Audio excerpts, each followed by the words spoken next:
بسم اللہ الرحمن الرحیم۔ السلام علیکم ورحمۃ اللہ وبرکاتہ۔ لسنر، جیسا کہ آپ کو پتا ہے نیو ایئر آ رہا ہے۔ آج رات امریکہ سمیت پوری دنیا میں نیا سال منایا جائے گا اور اس کی تقریبات ہوں گی، اور پھر اس کی تقریبات بھی ایسی ہوں گی کہ خدایا اللہ کی پناہ الحفیظ والامان۔ سوال یہی کیا جاتا ہے، کیا اسلام میں نیا سال منانا کیسا ہے؟ سب سے پہلی بات یہ ہے کہ اسلامی سال ہی نہیں، یہ جو ہے جنوری، فروری، مارچ، اپریل، مئی، جون، جولائی، اگست، یہ اسلامک مہینے ہی نہیں، اسلامک سال ہی نہیں۔ پھر جو اسلامک سال ہے وہ محرم، صفر، ربیع الاول، ربیع الثانی، جمادی الاول، جمادی الثانی، رجب، شعبان، رمضان، شوال، ذی القعدہ، ذی الحج، یہ بھی منانے کی اجازت نہیں ہے۔ کیوں؟ اس لیے کہ اسلام میں ان مہینوں کو، ان سال کو کچھ خاص اہمیت نہیں،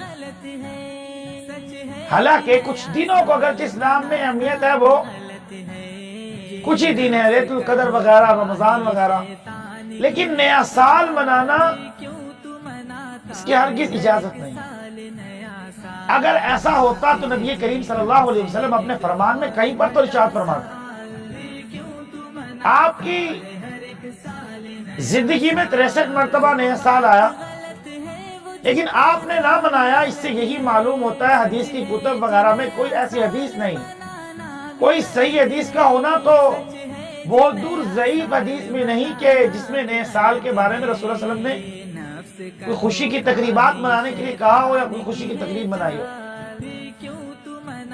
لیکن آج نیو ایئر کے نام پر مسلمان بھی ان کی تقریبات میں شریک ہیں۔ اس تقریبات میں کیا ہے؟ ناچ ہے، گانا ہے، ڈانس ہے، شراب ہے، کباب ہے، جاہلیت ہے، اور وہ سب کچھ ہے جو یہ چاہتے ہیں۔ آپ دیکھ لیں، امریکہ ہو، واشنگٹن ہو، نیو یارک ہو، سوئٹزر لینڈ ہو، انگلینڈ ہو، نیوزی لینڈ ہو، کہیں کی بھی نیو ایئر کی تقریب آپ اٹھا کر دیکھیں، کیا ہے اس میں؟ شراب، کباب، ڈانس، ناچ، گانا، پتہ نہیں کیا کچھ ملتا ہے۔ تو ناچ گانا اسلام میں ویسے بھی جائز ہے، اجازت نہیں، اور شراب اور کباب کی بھی اجازت نہیں۔ تو نیو ایئر کی تقریبات میں، نئے سال کی تقریبات میں سب کچھ یہی ہو رہا ہے۔ بلکہ ہمارے اساتذہ کا طریقہ تو یہ ہے، وہ کہا کرتے تھے تیری زندگی سے ایک دن کم ہو گیا اور تو خوشیاں منا رہا ہے۔ اب اس کو اپنے الفاظ میں یوں کہوں گا، تیری زندگی سے ایک سال کم ہو گیا اور تو خوشی اس بات کی منا رہا ہے کہ اب نیا سال آئے گا۔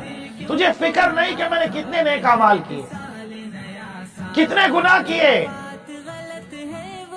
تو میرے معزز سامعین، یہ سب انگریزوں کی بنائی ہوئی تقریبات ہیں، انگریزوں کی رام راج اور سامراج کے قانون ہیں۔ ان رام راج اور سامراج کے قانونوں کو ہمیں فالو نہیں کرنا چاہیے، ہمیں نہیں منانا چاہیے۔ ہمارا اسلام اس چیز کی ہرگز اجازت نہیں دیتا۔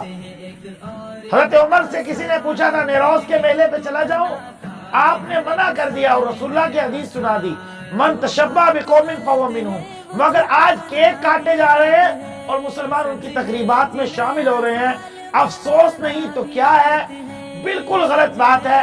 ہم نے اپنے اسلام کو پیچھے چھوڑ دیا، پیچھے رکھ دیا، صرف آج کے کچھ سیکولر لوگوں کی بات مان کر، کچھ ایسے لوگوں کی بات مان کر جو محض لبرل ہیں، ان کی بات مان کر ہم اپنے اسلام کو چھوڑ رہے ہیں اور اس کو معاذ اللہ غلط سمجھ رہے ہیں، حالانکہ اسلام سے اس چیز کا کوئی تعلق نہیں، اور اسلام ہرگز ایسی تقریبات میں جانے کی اجازت نہیں دیتا۔ اللہ رب العزت ہمیں صحیح دین پر چلنے کی توفیق عطا فرمائے۔